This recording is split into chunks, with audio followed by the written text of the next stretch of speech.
Y bienvenidos a Sin Formato, el podcast donde exploraremos los rincones más oscuros de la noche. Yo soy Esaú Martínez y esta noche, para empezar, quiero presentarles y recomendarles el disco de Straight Up de la banda Snot, que es un homenaje musical que nace del duelo y la hermandad. Y definitivamente, si eres fan del new metal, este es un disco que es de esos imperdibles en tu repertorio. Para la sección de cine en el Aquelarre Cinéfilo, vamos a sumergirnos en la oscuridad de The Empty Man o El Hombre Vacío aquí en Hispanoamérica, una película que va mucho más allá del horror convencional. Para el tema central de Sin Formato, analizaremos uno de los experimentos sociales más impactantes y perturbadores, la tercera ola. Y para cerrar, en Más allá del duelo, les voy a platicar una historia aterradora titulada El llanto bajo la cama. Una historia que nos hace cuestionarlos la existencia de criaturas que desconocemos pero que ciertamente viven entre nosotros. Así que pónganse cómodos y prepárense para dejar atrás todo lo que creían saber y adentrarse conmigo en un mundo sin formato. Este podcast explora temas que pueden resultar perturbadores para algunos oyentes, incluyendo terror, misterio, crímenes reales y teorías de conspiración. La información presentada es con fines de entretenimiento y puede no ser precisa. Se recomienda discreción. Si no te sientes cómodo con estos temas, te sugerimos considerar otro tipo de contenido.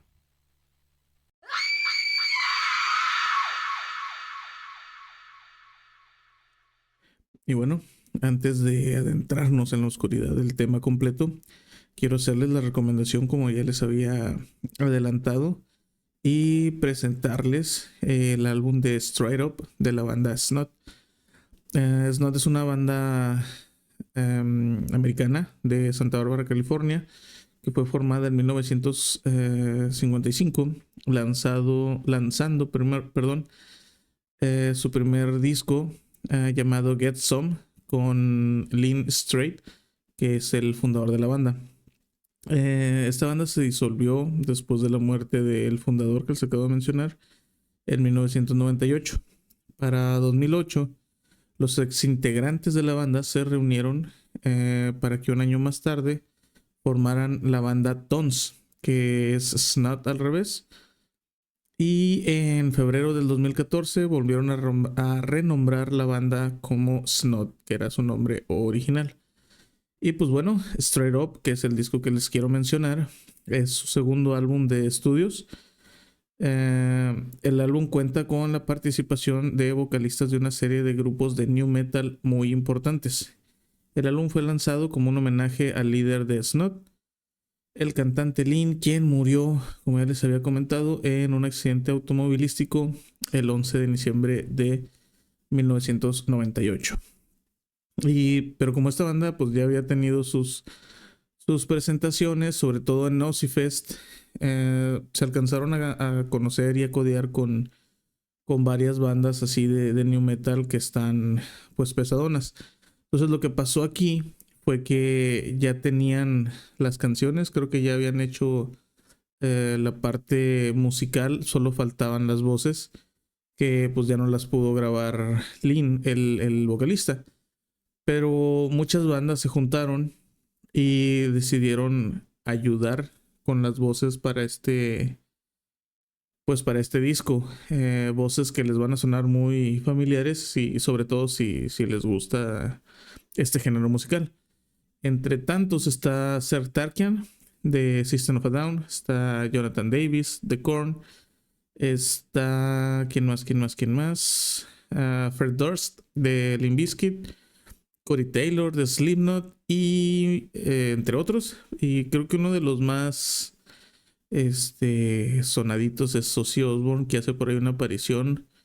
Creo que nada más hace una mención, pero pues no deja de ser el buen Ozzy. Así que pues bueno, si les gusta el new metal, como ya les dije, esta es uno de los discos que tienen que tenerlo sí o sí. O sea, la neta está bastante interesante. Yo lo encontré ahí en YouTube Music. Así que pues está fácil de encontrarlo y la neta está muy bueno. Straight Up de la banda Snot. Este análisis contiene spoilers, escenas descritas con alto contenido gráfico y referencias a violencia, horror psicológico y temáticas sensibles.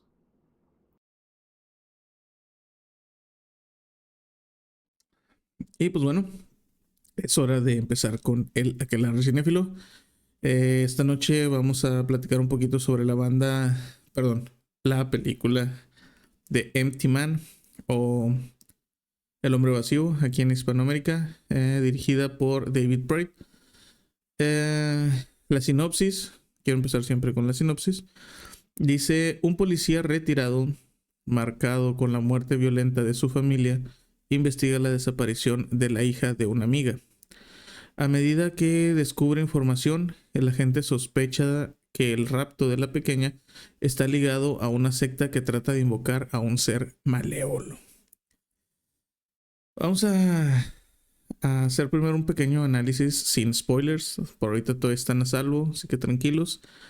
The Empty Man es una película que mezcla el terror psicológico, el misterio y elementos sobrenaturales, pero lo hace con una estructura narrativa muy poco convencional y mucho más ambiciosa que el típico filme de leyenda urbana, que todos recordamos bastante de esas películas que tienen un estilo pues muy similar, ¿no?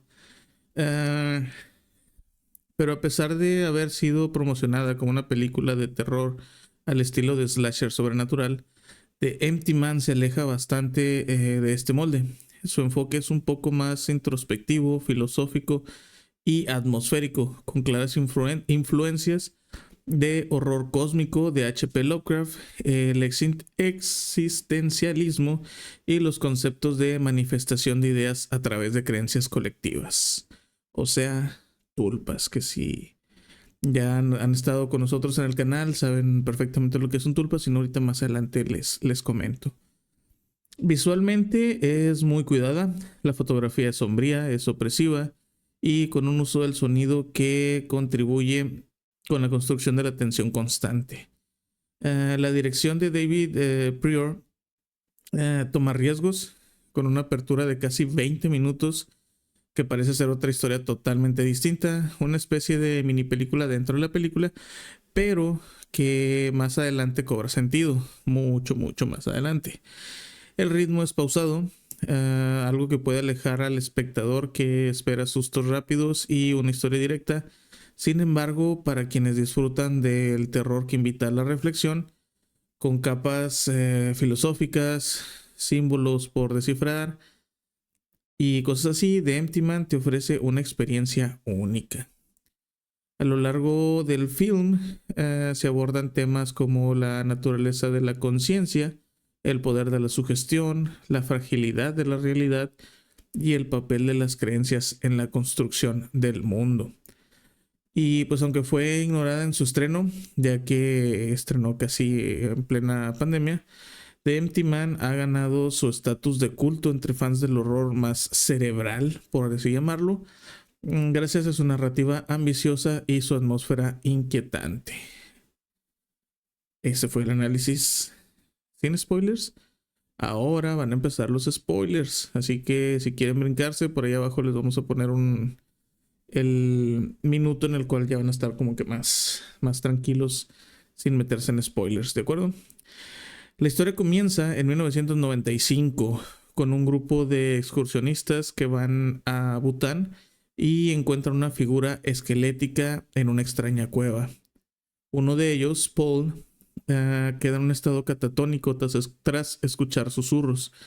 Este prólogo establece, la existencia de una fuerza antigua y maligna que posteriormente será conocida como el Hombre Vacío. Ya en el presente, el ex policía James La Sombra, interesante apellido porque si la ven en español se la pasan diciendo La Sombra todo el tiempo. Me faltó verla en inglés, pero bueno, está curioso ese apellido. El ex policía James La Sombra investiga la desaparición de Amanda, la hija adolescente de una amiga suya. Durante la investigación, James descubre que Amanda está involucrada con un grupo secreto llamado The Pontifex Institute, que veneran a una entidad sobrenatural llamada el Hombre Vacío. Según la leyenda urbana, si soplas a una botella que encontraste en un puente y piensas en el Hombre Vacío, este comenzará a acecharte en 3 días. En el primer día lo oyes, en el segundo día lo ves y en el tercer día él te encuentra. Esta es la parte de película de leyenda urbana, pero no crean que está muy normalizada, está muy, perdón, generalizada, está buena, está buena, está buena. James sigue las pistas que lo llevan a descubrir que el culto cree en el hombre vacío, que el hombre vacío necesita un recipiente humano para manifestarse en nuestro mundo.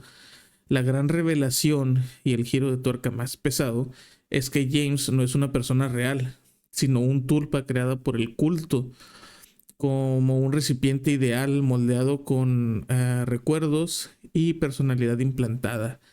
En realidad, él fue fabricado a partir del cuerpo de Paul, el excursionista del prólogo, que estuvo en coma durante años y ahora muere justo cuando James toma su lugar. En la escena final, tras aceptar su verdadera naturaleza, James se convierte completamente en el hombre vacío y mata al líder del culto. El culto lo recibe como su nuevo dios, sugiriendo que el plan de Pontifex ha sido exitoso. Una deidad ha tomado forma humana. Los temas claves en la película son el poder de la sugestión y la creencia colectiva, la realidad contra la identidad construida, y tiene clarísimas influencias Lovecraftianas y el terror cósmico, sobre todo en el prólogo, en la escena de la cueva, esta figura esquelética, toda rara, con muchísimos dedos, es súper Lovecraftiana, súper Lovecraftiana. Entonces, otro de los temas claves también es la crítica a los cultos y la espiritualidad que conocemos como el New Age.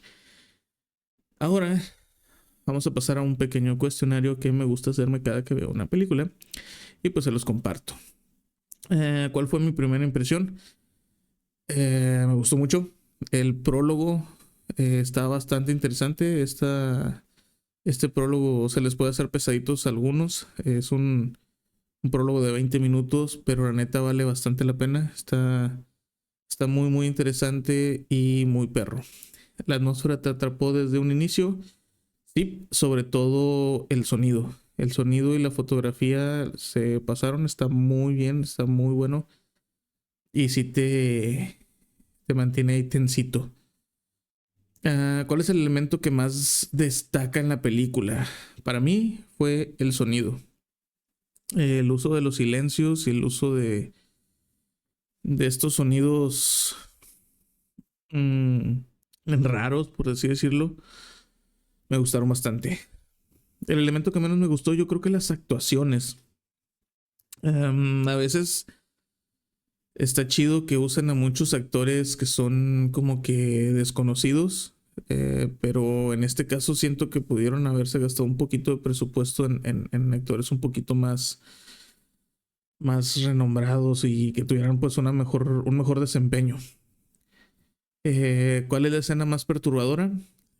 Para mí definitivamente es la escena del baño. Están en un sauna y una de las muchachitas que estaba jugando al hombre vacío pues se le aparece y se apuñala la cara con unas tijeras. Sí. Está muy fuerte, está muy perturbadora y muy gráfica. Y muy bien hecha sobre todo. ¿Esta película te parece más de lo mismo?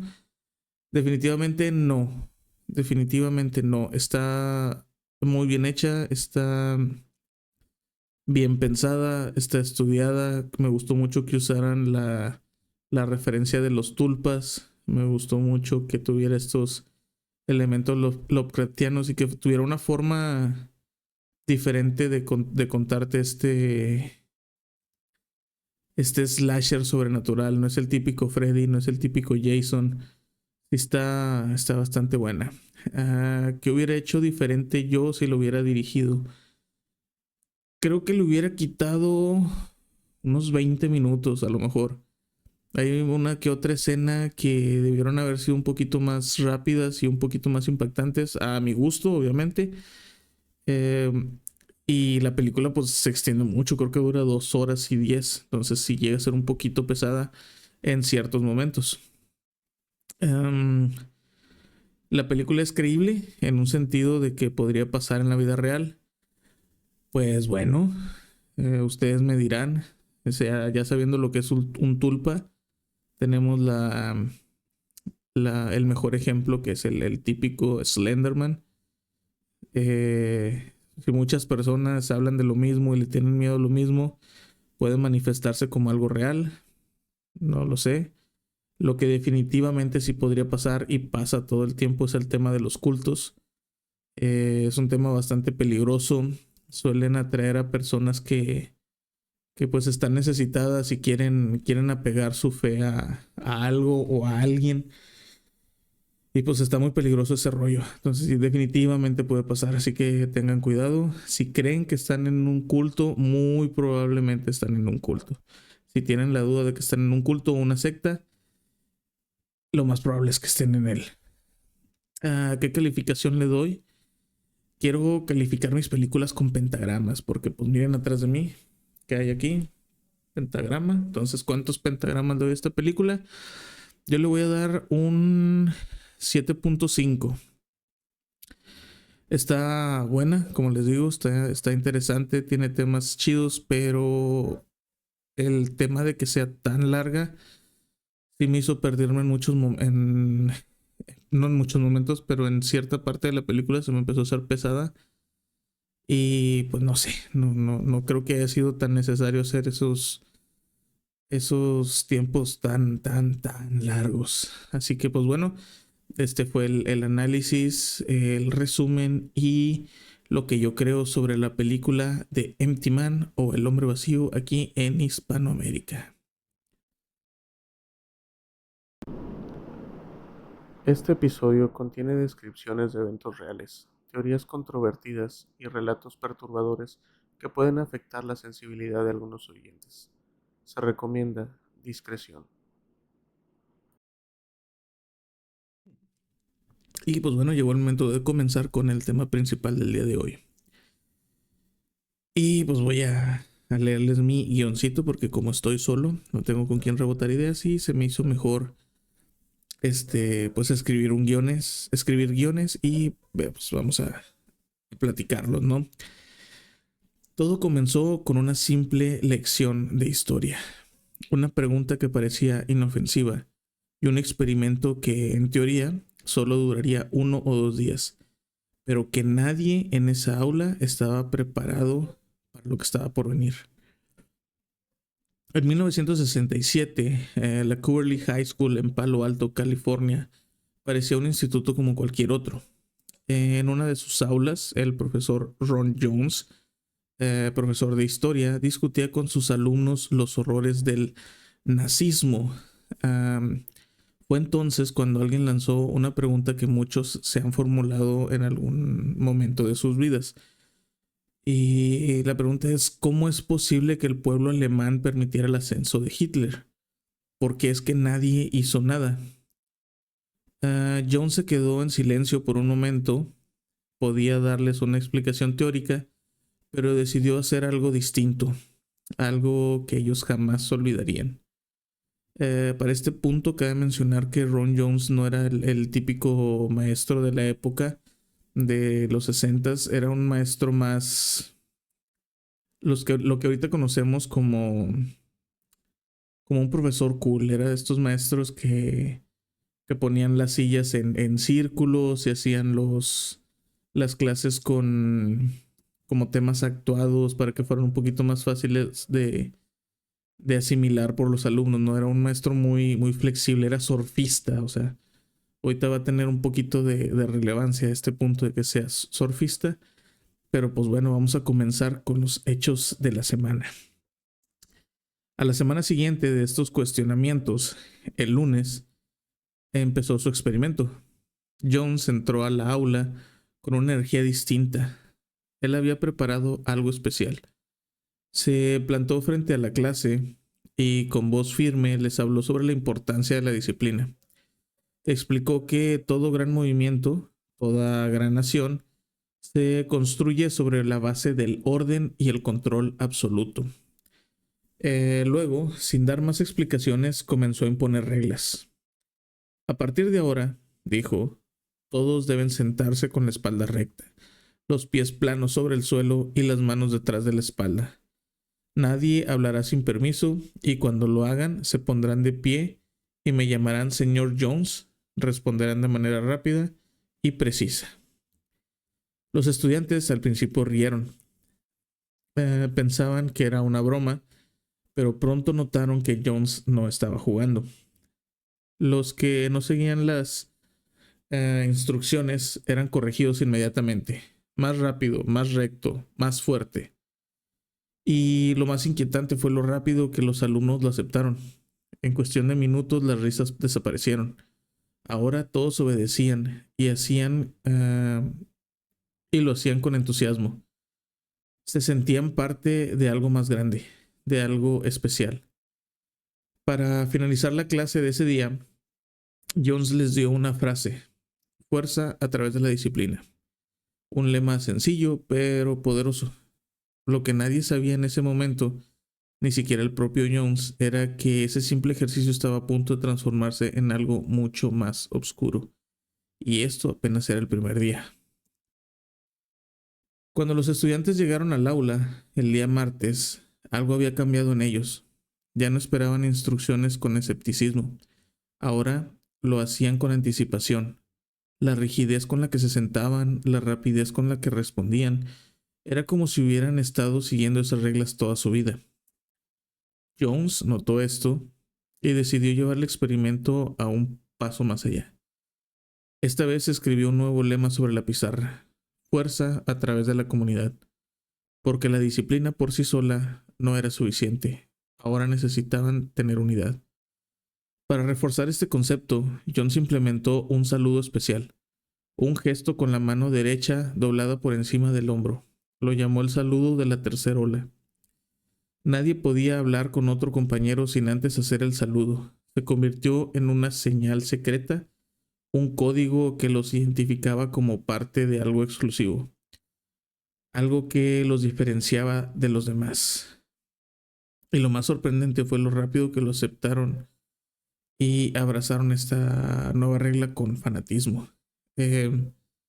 Aquí es donde cobra un poquito de relevancia que Jones sea surfista, ya que en el gremio de los surfistas, cuando hay una serie de olas, se suele decir que la tercera ola es la mejor, es la más fuerte y la más estable para surfearla, ¿no? Entonces por eso decidió llamar a este experimento la tercera ola. Ahora, su saludo era bastante similar al saludo que practicaban los miembros del Partido Nacional Socialista, pero estaba un poquito por encima del hombro y hacían una como pequeña C, como si hicieran una ola, y luego pues ya se saludaban entre ellos y empezaban a platicar. Los estudiantes comenzaron a usar el saludo fuera del aula, en los pasillos, en la cafetería, incluso en el patio. Pronto, toda la escuela hablaba sobre lo que estaba ocurriendo en la clase del señor Jones. Jones empezó a notar que los estudiantes ya no solo obedecían, ahora vigilaban y comenzaban a señalar a quienes no seguían las reglas, a delatar a sus propios compañeros. Él no hizo el saludo. Ella no se sentó correctamente. El experimento ya no era solo una simulación. La mentalidad de grupo estaba tomando vida propia y aún faltaban 3 días para que todo llegara a su punto máximo. Me faltó anotar aquí en mi guioncito lo que hacían con las personas que eran atrapadas o los que nombraban como traidores, o a los que simplemente no querían participar en el experimento. Jones los declaraba como finados, y los mandaba a la zona de la biblioteca, y pues ya no podían participar más en su clase. Para el miércoles ya no quedaban rastros de la clase de historia tradicional. Lo que una vez fue un simple experimento había evolucionado. Se había convertido en un movimiento. Los estudiantes ya no solo obedecían las reglas, ahora vivían bajo ellas. La postura rígida, el saludo de la tercera ola, la vigilancia constante, todo era parte de su nueva realidad. Pero ese día, Ron Jones les tenía preparada una nueva lección. Jones se paró frente a ellos y les dio un nuevo lema: fuerza a través de la acción, porque la disciplina y la comunidad no bastan. Ahora debían demostrar su compromiso. Ese día, Jones organizó a sus alumnos como si fueran un grupo militar. Asignó tareas específicas. Algunos serían responsables de reclutar nuevos miembros, otros de vigilar y reportar a quienes no se tomaran el movimiento en serio. Incluso formó un grupo de seguridad encargado de hacer cumplir las reglas. Y lo hicieron, sin dudar. Uno a uno los estudiantes salieron de la clase, extendieron la tercera ola por toda la escuela. Reclutaban a otros con el mismo fervor con el que ellos habían sido adoctrinados. Y lo más inquietante es que nadie se resistía. De alguna forma todos querían formar parte de algo más grande. Pero había un detalle que Jones no esperaba. Al final del día, algunos estudiantes se acercaron a él y le entregaron listas. Listas con nombres de compañeros que consideraban rebeldes. Aquellos que no obedecían completamente las reglas del movimiento. Jones se dio cuenta de que ya no tenía control total del experimento. Se suponía que era solo una lección. Pero ahora, sus alumnos estaban dispuestos a delatar, a excluir y posiblemente a castigar a quienes no encajaran en el sistema. El juego se estaba volviendo real y aún quedaban 2 días. El jueves, la tercera ola ya no era solo una actividad dentro del aula, se había convertido en algo más grande, algo que se extendía por toda la escuela. Lo que había comenzado como un experimento de disciplina, ahora era un movimiento con reglas, jerarquías y castigos. Cuando Jones entró al aula ese día, supo que había cruzado un punto sin retorno. La energía en la sala era diferente. Había menos risas, menos dudas. Solo había obediencia. Los estudiantes lo miraban con respeto, con devoción y con admiración, pero también con un fervor que empezaba a asustarlo. Entonces, Jones decidió darles la prueba final. Ese día les anunció que la tercera ola ya no era solo un experimento. Les dijo que era real, que en secreto formaban parte de un movimiento nacional. No están solos, afirmó. Esto es solo el comienzo. Muy pronto revelaremos nuestra existencia al mundo. Los estudiantes contuvieron la respiración. Algunos intercambiaban miradas emocionados. Otros simplemente esperaban órdenes. Jones les dijo que el día siguiente, el viernes, habría una gran reunión. Les prometió que en ese momento conocerían la verdad. La reacción fue inmediata. Los estudiantes comenzaron a moverse con más urgencia, más fanatismo. Algunos discutían estrategias, otros reclutaban más miembros, y los que dudaban, los que no parecían completamente convencidos, eran observados. Jones veía cómo sus propios alumnos comenzaban a temerse entre ellos, cómo la lección que quería enseñar se estaba convirtiendo en algo que jamás había planeado. Se suponía que él tenía el control, pero ahora el movimiento tenía vida propia, y mañana todo llegaría a su clímax. El viernes, el día de la gran revelación, los estudiantes estaban ansiosos, emocionados, estaban preparados. Durante toda la semana habían seguido órdenes, habían aprendido lemas, habían reclutado nuevos miembros. Y ahora, por fin, conocerían la verdad. John los reunió en el auditorio de la escuela.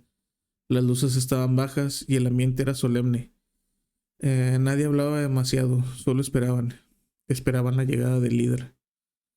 John se paró frente a ellos y les anunció que su movimiento, la tercera ola, era real, que formaban parte de algo más grande, una organización nacional que estaba lista para tomar el control. Los estudiantes aplaudieron, algunos sonreían con orgullo y otros se cuadraron como si fueran soldados a la espera de órdenes. Entonces, Jones encendió un televisor, pero la pantalla no mostraba ningún líder. No había mensajes secretos ni discursos revolucionarios, solo estática. Los estudiantes se miraron entre sí confundidos, hasta que Jones habló. Les dijo la verdad. No había ningún movimiento nacional. No había una tercera ola fuera de esas cuatro paredes. Todo había sido un experimento, un reflejo de la historia. Les explicó que en solo 5 días habían reproducido exactamente el mismo proceso que llevó al nazismo al poder. Disciplina ciega, eliminación de la individualidad, fanatismo, delaciones y miedo. Que ellos, al igual que muchos antes, habían caído sin cuestionar nada. Algunos estudiantes estaban furiosos, otros se quedaron paralizados, sin saber qué pensar. Unos pocos lloraron al darse cuenta de lo que habían hecho, de en lo que se habían convertido. El experimento había terminado, pero la lección los perseguiría por el resto de sus vidas. La tercera ola ya había terminado, pero sus efectos seguirían resonando mucho después de lo que el experimento fuera clausurado. Los estudiantes salieron del auditorio en silencio. Algunos estaban conmocionados, otros furiosos, y algunos simplemente se quedaron sentados procesando lo que acababan de vivir. Habían creído en el movimiento, se habían entregado a él, y ahora se daban cuenta de que habían caído en la misma trampa que tantas sociedades antes que ellos. Pero la lección no fue solo para ellos. Ron Jones, el profesor que inició el experimento, también se vio afectado. Al principio pensó que solo demostraría un punto de la historia, pero a medida que que los días pasaron, vio con horror lo fácil que era manipular a un grupo y lo rápido que podía perder el control. Lo que comenzó como una simple lección se convirtió en algo que casi se le escapa de las manos. El impacto fue tan fuerte que la escuela nunca permitió que hablaran públicamente del experimento. Fue despedido un poco después y su historia se quedó en el aire, hasta años más tarde. Pero la tercera ola no se quedó en ese salón de clases. Con el tiempo, su historia se convirtió en un símbolo de cómo los movimientos autoritarios pueden surgir en cualquier momento y en cualquier lugar, y con cualquier persona. En 1981 se hizo una película para la televisión llamada The Wave, basada en el experimento. En 1988, Todd Strasser escribió una novela con el mismo nombre que se convirtió en lectura obligatoria en muchas escuelas alrededor del mundo. Y en 2008 llegó la adaptación más famosa, La Ola, una película alemana que mostró cómo un simple ejercicio en un aula podía desatar una pesadilla real. Porque la tercera ola no es solo una historia del pasado, es un recordatorio que nadie está exento y de que debajo de las condiciones adecuadas cualquiera puede ser arrastrado por la corriente. Y la pregunta sigue en el aire. Si hubieras estado en ese salón de clases, ¿hasta dónde habrías llegado? Porque no lo puse todo en este guión, pero hubo una resistencia. Hubo una muchachita que no recuerdo el nombre, que se resistió y que le puso nombre a su resistencia. Era The Wave Breaker o La Rompeolas. Hay un documental de History Channel donde sale Ron Jones y salen muchos de los alumnos de este experimento y sale esta muchachita. Entonces está bastante interesante, se lo recomiendo bastante. Pero pues bueno, este fue el tema principal del día de hoy, la tercera ola. ¿Qué tal les pareció? A mí se me hizo bastante impactante, sobre todo por hasta dónde llegaron los alumnos. Hubo gente que a su mejor amigo lo echó de cabeza porque no le hacía el saludito. Hubo gente que de hecho simuló en el salón de clases asesinatos. De cuenta, O sea, no lo simuló como tal de te voy a disparar. Solo llegó al salón de clases y le dijo, fulanito, fulanita, sultanito, pónganse de pie. Ustedes tres están muertos. Váyanse al salón de clases. Así nada más. Entonces, estuvo bastante intenso. Sí les recomiendo que le den una mirada más profunda. Yo no encontré la película ni el libro, pero sí encontré varios documentales y muchos podcasts que ven este tema desde varios ángulos. De hecho, me parece que en uno de los primeros episodios del Dolop con, con Badía y con Lolo Espinosa, eh, hablan de este tema. Está bastante perro. Ya si lo quieren ver con un tono más humorístico, está muy bien hecho. Y pues, lo que estás a punto de escuchar puede desafiar tu percepción del mundo. Este episodio incluye temas vinculados al oculto, lo desconocido y lo espiritual.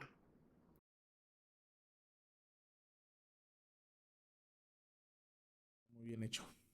Y pues bueno, ya para terminar, para cerrar el capítulo del día de hoy, vamos a leer la pequeña historia que me mandaron y que yo la redacté un poquito y la titulé El llanto bajo la cama.